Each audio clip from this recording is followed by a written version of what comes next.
Hoy veremos la genética con las teorías de nuestro monje agustino favorito. Efectivamente, hoy toca genética mendeliana. Primero, un poquito de teoría rápida. Las 3 leyes de Mendel de la genética. La primera, la ley de la uniformidad, dice que cuando se cruzan 2 razas puras, todos sus hijos son iguales. La segunda es la ley de la segregación, que explica que los alelos de un fenotipo se separan aleatoriamente en los gametos haploides, que luego se combinan con el gameto del otro sexo y dan lugar al nuevo genotipo recombinado. La tercera es la ley de la independencia de los caracteres. Explica que 2 características distintas se heredan por separado. Ahora, para tenerlo bien claro, vamos a recordar rápidamente un par de esas palabras largas. Cuando hablamos de una raza pura, es una raza homocigótica, es decir, los 2 alelos son iguales. Una raza mixta es lo contrario, heterocigótica, es decir, los alelos son distintos. El genotipo es la combinación de alelos, mientras que el fenotipo es la representación, la expresión en el nuevo individuo. Los alelos dominantes son los que se expresan siempre que están presentes en el genotipo. Los alelos recesivos, que solo se expresan cuando se encuentran solos, sin otro alelo dominante. Ahora vamos con un procedimiento para ver cómo podemos solucionar estos problemas de genética. Vamos a ver cuál es el esquema general para realizar los ejercicios de genética, en este caso con un solo gen, aunque podemos utilizar más. Vamos con la primera parte. En esta parte hay que poner estas 4 cosas. El gen, la característica, los alelos, pues los alelos que tenga ese gen en concreto. Y si podemos poner la letra, es decir, si ya sabemos cuál es el recesivo y cuál es el dominante, mejor, pero no pasa nada. Los genotipos, es decir, las posibles combinaciones de alelos, y los fenotipos. ¿Qué quiere decir esas combinaciones? Puede haber más de un gen que estemos estudiando a la vez. En ese caso simplemente se repite esta pequeña tabla. Pasamos ahora a la segunda parte, en el que volcamos la información que teníamos más la información de los cruces. Aquí, como podemos ver, tenemos la generación paternal, que es la primera, que se suele representar por los abuelos, y luego tenemos la generación filial 1, los padres, y la filial 2, los hijos. Como podemos ver, podemos conocer perfectamente el genotipo de un individuo en concreto, de una generación entera, o podemos no conocerlo entero o no conocerlo, pero aquí es donde cogemos la información que teníamos en la parte 1 más el resto de información que teníamos del enunciado y lo volcamos en una especie de árbol, en una especie de esquema como este, para tener claro cuáles serían los genotipos de cada individuo en cada generación. En esta parte 3 revisamos los datos que nos da el ejercicio y completamos todo lo que podamos, ya sea por lógica, por las leyes de Mendel o por otros métodos. Tenemos que intentar completar toda la información posible. Entonces, por ejemplo, los alelos, recordemos que podemos saber cuál es el recesivo y cuál es el dominante o no. En la parte 2, en el esquema familiar, podemos saber cuál es el genotipo de uno o podemos no saberlo. Y pasamos a la parte 4. Una vez hecho todo ese esquema, tenemos que releer la pregunta y puede ser que la respuesta ya la tengamos, pues si preguntan por algún genotipo que ya hemos visto, cosas así, pero también pueden preguntar por las probabilidades. La forma, no hay más, es hacer una tabla. Entonces, en este caso, he decidido coger la de la generación paternal. Tenemos 2 razas puras. Entonces, siguiendo la primera ley de Mendel, todos los hijos serán iguales. Aquí, pues puede ser, puede haber varias. Puede ser, fuera por ejemplo, de la filial 1, tendríamos 25, 50 y 25. También se puede hacer con 2 genes, pero eso lo veremos más adelante. Tras esta maravillosa introducción, veamos un caso particular muy interesante, aunque todavía con un solo gen. Efectivamente, hablo de la herencia intermedia. Pondremos como ejemplo a la famosa flor Don Diego o Galán de Noche, cuyo nombre feo es Mirabilis jalapa. Para explicar este caso, experimentaremos con una flor de raza pura roja y una flor de raza pura blanca. Primero haremos un código válido de los caracteres para expresar los datos. Ya hecho el código, podemos ver una serie de diferencias respecto a lo explicado anteriormente. Como por ejemplo que hay 2 mayúsculas en vez de 2 minúsculas y que hay un genotipo al que no le podemos adquirir todavía un fenotipo. Como dije, cruzaremos una flor roja homocigótica, RR, y una flor blanca también homocigótica. Como siguen las leyes de Mendel, se cumplirá su primera ley, que dice que al cruzar 2 razas puras, los resultados serán iguales, es decir, la descendencia será toda igual. Los resultados del cruce de la generación parental son aparentemente normales, son los 2 alelos R y B, pero el fenotipo es bastante raro porque no es ni rojo ni blanco, sino rosa. Sigamos probando y veamos qué pasa si cruzamos de dos flores de la primera generación filial, ambas rosas. Siguiendo el método de cruce explicado por mi compañero anteriormente, vemos que los resultados son estos. Un 25% de la descendencia será roja y homocigótica, RR. Un 50% serán rosas, RB, y un 25% son blancas. En lugar de dos fenotipos, hay tres, entonces te preguntarás, ¿qué ocurre?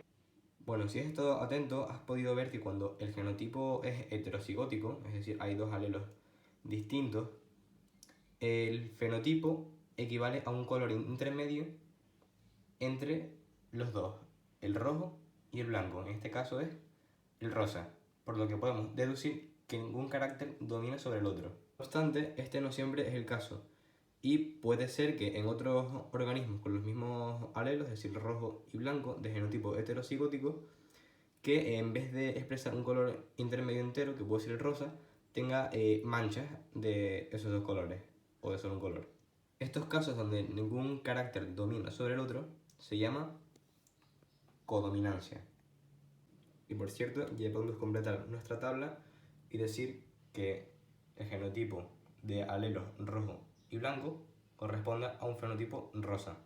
No se olviden de tener siempre el código completo. Nuestros grupos pueden ser distintos, concretamente pueden ser 4, grupo A, grupo B, grupo AB y grupo 0.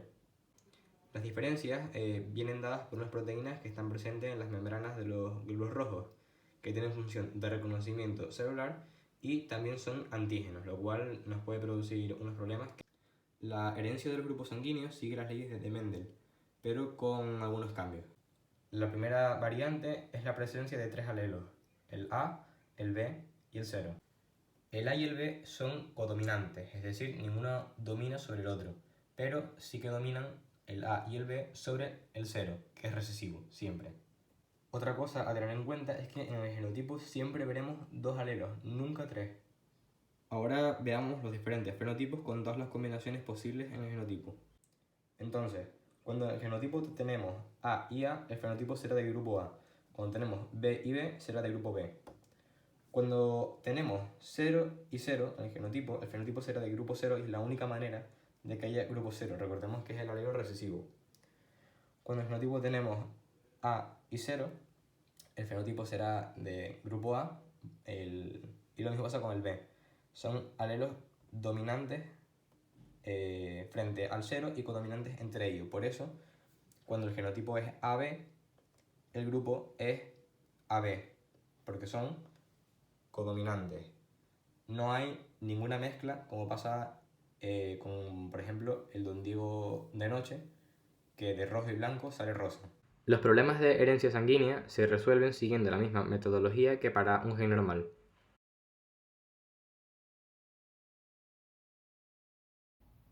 Para ponernos en contexto, vamos a poner un ejemplo. Tenemos a una pareja, un varón y una mujer. Pero, ellos dos, son de pelo negro y rizado. Pero ambos son híbridos, es decir, heterocigóticos. Presentan un alelo recesivo que es rubio y un alelo recesivo que es la forma del pelo liso. Y quieren saber cómo va a ser su descendencia. ¿Qué posibilidades tienen de que tengan su hijo el pelo negro y rizado? ¿Y qué posibilidades hay de que lo tengan de otros tipos? Como puede ser rubio liso, rubio rizado, etc. Así que vamos a disponer a resolverlo. Bueno, hemos puesto lo principal, ¿no? Primero, los genes, porque tenemos que poner, porque hay dos, el color del pelo y la forma del pelo. Primero pasamos por el color del pelo, que los serían negro y rubio. El dominante es el negro, por tanto, A mayúscula. El recesivo es el rubio, por tanto, A minúscula. Genotipos, pues sería AA, todas las combinaciones posibles, AA, 2 mayúsculas, una mayúscula y una minúscula, 2 minúsculas. Y el fenotipo negro y rubio, que sería lo que se ve, el color. Y después, en el siguiente gen, que sería la forma del pelo, pues alelo sería rizado y liso. Rizado es el dominante, liso es el recesivo. Los genotipos, pues todas las combinaciones posibles, como por el estudio anterior, es decir, BB mayúscula, B minúscula y BB minúscula 2. Y después los fenotipos, que esto sería el rizado y el liso, rizado dominante y liso recesivo. Bueno, vamos a pasar ya a la última parte del problema. Primero, hemos puesto aquí que el varón, la mujer, el varón, pues son de pelo negro rizado y pelo negro rizado, y como hemos dicho, al ser híbridos, es decir, heterozigóticos, van a presentar un alargado recesivo, ¿no? Primero aquí, en el color del pelo y la forma del pelo. A mayúscula, minúscula, B mayúscula, B minúscula, A mayúscula, A minúscula, B mayúscula, B minúscula. Después hemos separado los alelos, que son todos los posibles, que son del color del pelo aquí y de la forma del pelo aquí, el tipo de pelo, los dos genes, los dos alelos. Y después, en la tabla de Punnett, que es lo que vamos a pasar ahora, lo que hemos hecho es primero combinar los alelos, pues A mayúscula, B mayúscula, boom. A mayúscula, B minúscula. A minúscula, B mayúscula, A minúscula, B minúscula. Y lo mismo con el otro, ya que los dos son híbridos, van a ser exactamente lo mismo. Y a la hora de combinarlos, nos ha salido, pues, por ejemplo, que se combinan así: A mayúscula, mayúscula, B mayúscula, B mayúscula, A mayúscula, B mayúscula, B mayúscula, B minúscula, y así con todos. Nos ha salido, bueno, primero 16, son 16, ok, 4 por 4, 16. Nos ha salido que de pelo negro rizado, 9,16. De pelo negro liso, 3,16. De pelo rubio rizado, 3,16. Y de pelo rubio liso, 1,16. Y nos preguntaban, ¿cuánto será la probabilidad de que salga negro rizado? Pues sería más o menos en torno a un 55%, ya que son 9,16. Es la mayor probabilidad, algo que era lógico. Para empezar, hay que comentarles que los caracteres sexuales, al igual que todos los caracteres, están escritos en los genes y estos se heredan. Esta herencia no es igual en todos los seres vivos, ni en las plantas ni en los animales, sino que varía por determinados factores. Aquí está representada la formación de gametos femeninos y masculinos. Ambos se forman mediante meiosis, y los gametos femeninos dan lugar a 22 autosomas y un cromosoma X, que los masculinos, que son los espermatozoides, se forman a través de las espermatogonias, que son las células productoras de gametos. Y los gametos masculinos darían 22 autosomas y hay un 50% de probabilidades de que dé un cromosoma X y otro 50% de que dé un cromosoma Y. ¿Qué pasa? Si diese un X, X más X sería una mujer.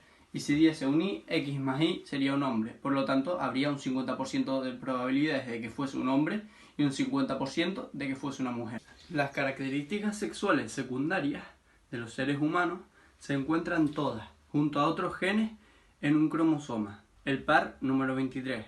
Los cromosomas sexuales de dos tipos, del tipo X y del tipo Y. ¿Qué es lo que hace que cuando nazca un ser humano sea mujer u hombre?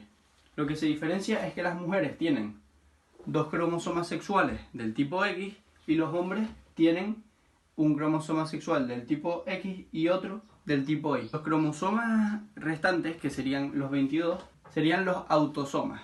Y por otro lado, el cariotipo sería la suma de los cromosomas sexuales más los autosomas. Por lo tanto, sería el conjunto. Aquí vamos a ver un cruce de un hombre con una mujer. Para que sea una mujer, como dijimos anteriormente, tienen que ser dos cromosomas sexuales X, mientras que aquí tendría que ser un cromosoma sexual X y otro de la Y. Los gametos que produce la mujer, aparte de los 22 cromosomas, que serían los autosomas, y el cromosoma sexual X, en el hombre sería lo mismo, lo único que produce, hay un 50% de probabilidades de que produzca un X y un 50% de probabilidades de que produzca un Y. Por lo tanto, las combinaciones posibles que nos salen sería XX, sería una mujer, y XY, que sería un hombre. Por lo tanto, llegamos a la conclusión de que hay un 50% de probabilidades de que salga un hombre y un 50% de probabilidades que salga una mujer.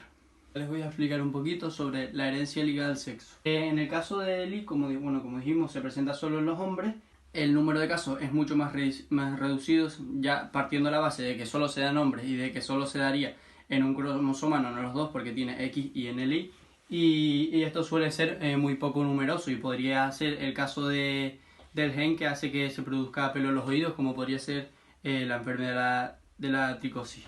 En cambio, en los hombres hay mucha más variedad, debido a que se da tanto en hombres como en mujeres, y en las mujeres serían 2X. En las mujeres presentará heterocigosis y homocigosis en cualquier alelo, mientras que en los hombres Si ese alelo está en el cromosoma X, siempre se representará en la herencia, ya sea dominante, el alelo dominante o el recesivo, en ambos casos. Por lo tanto, abunda mucho más.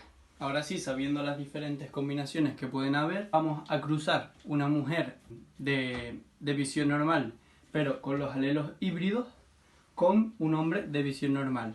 En este caso, nos daría, serían 4 descendientes, dos mujeres y 2 hombres.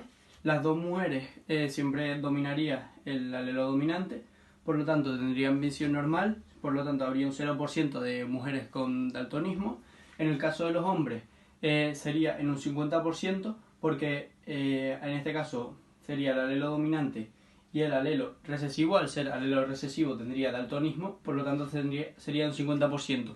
Y del total, que serían 4 descendientes, simplemente habría un 25% de probabilidades de que salga un descendiente con daltonismo, debido a que sería 1 de cada 4. Ahora les voy a poner un pequeño problema para que entiendan un poquito mejor cómo funciona la herencia ligada al sexo. En este caso el problema trata sobre el daltonismo, que se da en un factor recesivo presente en el cromosoma X. Por lo tanto, en mujeres hay 3 tipos de combinaciones posibles, debido a que son 2X y puede ir variando de minúscula, que sería el recesivo, y el dominante, la de mayúscula. Por lo tanto, las 3 combinaciones sería recesivo, que sería el fenotipo de visión daltónica, después un híbrido, que sería visión normal porque está la dominante, y en el otro caso, que sería las 2 dominantes, sería homocigótico porque son las 2 del mismo tipo. En el caso de arriba sería una minúscula y la otra mayúscula, por lo tanto sería heterocigótico.